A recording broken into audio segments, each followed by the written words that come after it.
దశావతారంలో ఒకప్పుడు శైవులకి వైష్ణవులకి జరిగిన ఒక కాంటెక్స్ట్ గా తీసుకుని చెప్పే కథలో రాయిని మాత్రం కంటే దేవుడు కనరాడు, దేవుని మాత్రం కంటే దేహం కనరాదు.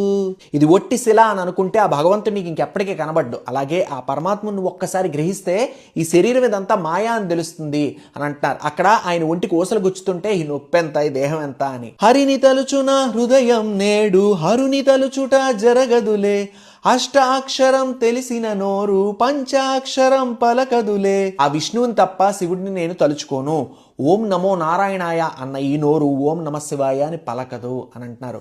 వంకర కన్నుల మీరు శంకర కింకరులు, వైష్ణవుల్నేం చేస్తారు ఆయమ కింకరులు. అయినా ఇలా విష్ణు భక్తుల్ని ట్రీట్ చేస్తున్నారే, మీరంతా శివుడి పక్కన ఉన్న రాక్షసులు, మేము చచ్చి నరకానికి వెళ్ళినా యమకింకర్లు సైతం మమ్మల్ని ఏం చెయ్యలేరు అని అంటున్నారనమాట. నిలువునామం దాల్చుతలను నీకు వంచనులే, నిలువునా నన్ను చీల్చుతున్న మాట మార్చనులే. నామాన్ని ధరించిన ఈ తల మీరు చెప్పిన దానికల్లా ఊకొట్టదు, నన్ను నిలువునా చీల్చినా నేను వైష్ణవారాధన మానను అని అంటున్నారన్నమాట. వీరశైవుల బెదిరింపులకు పరమ వైష్ణవం మోగదులే, ప్రభువు ఆనతికి జడిసేనాడు పడమట సూర్యుడు పొడబడులే. మీ వీర శైవులు బెదిరించినంత మాత్రాన వైష్ణవు ఓడిపోదు. రాజు చెప్పాడు కదా అని పడమట్నేమన్నా సూర్యుడు ఉదయిస్తాడా? రాజ్యలక్ష్మీనాథుడు శ్రీనివాసుడే, శ్రీనివాసుడి వారసుడి విష్ణుదాసుడే.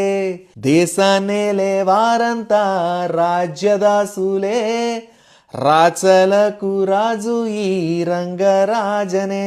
ఆయన ఎన్ని రాజ్యాలున్నా రాజ్యలక్ష్మీనాథుడు శ్రీనివాసుడు, ఆ శ్రీనివాసుడికి వారసుడిని దాసుడిని నేను.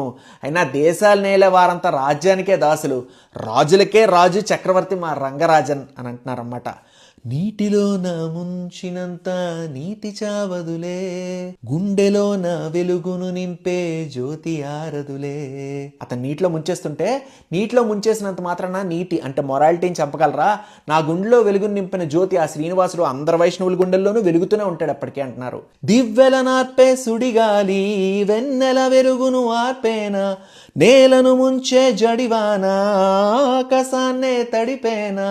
దీపాలను నార్పే ఎంత పెద్ద గాలైనా ఆ చంద్రుడు వెలుగును ఆపగలదా? ఎంత పెద్దవానైనా ఆకాశాన్ని తడపగలదా?